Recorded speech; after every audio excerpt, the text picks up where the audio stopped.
According to the New York Times, in 1969, music festivals came to be when four men founded a music festival billed as 3 days of music and peace.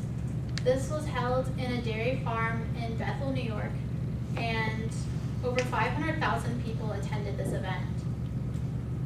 To this day, people still talk about the Woodstock Music Festival as it went down in history as one of the largest and one of the first music festivals in the United States.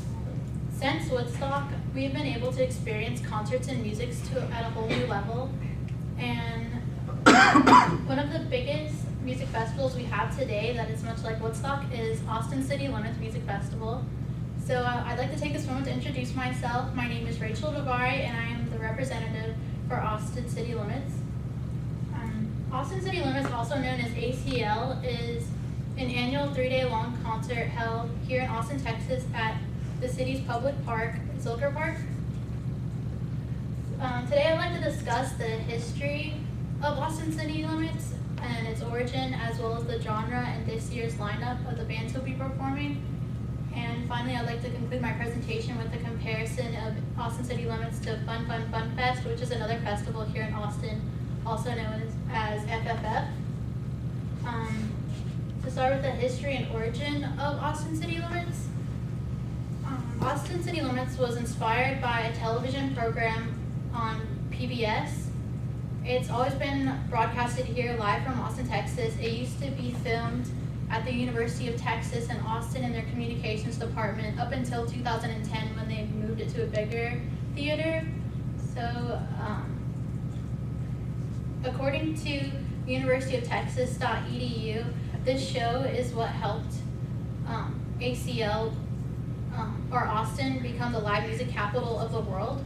And according to the Rock and Roll Hall of Fame, there have been over 400 performances on this television program, and over 800 musicians have performed here. So now I'd like to compare some of the genres that were originally at Austin City Limits in comparison to the genres that we have there today. According to Spin Magazine, ACL was originally intended to celebrate the music of Texas and started off with genres such as Western swing, Texas blues, Tejano music, progressive country, rock and roll. But today, the genres consist of, but are not limited to, jazz, alternative country, alternative rock, folk music, and jam band. So the lineup this year consists of over 130 bands, but just to name a few of the headliners, the Red Hot Chili Peppers, Gautier, and the Black Keys will be performing this year. So now I'd like to compare Austin City Limits to Fun Fun Fun Fest.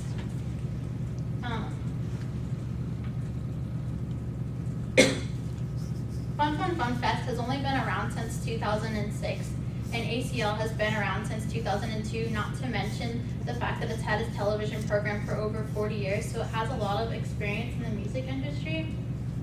According to AustinTexas.org, Zilker Park is nearly 5 times larger than Auditorium Shores, where Fun Fun Fun Fest is held at. So you just have a lot more time, like a lot more space to breathe and walk around than you would have at Auditorium Shores. It's only 81 acres long in comparison to Zilker Park, which is 351 acres. And ACL has 3 more stages than Fun Fun Fun Fest. They only have 5, and ACL has 8. So while they may both be only 3 days long, as of 2013, ACL will be expanding its dates to be 2 consecutive weekends, so it'll be a total of 6 days long. The purpose of this is to give fans more leniency in their schedule to fit it in. So if you really wanted to, you could attend the concert twice. 3-day passes start, if you buy them in advance, you can get them for $50.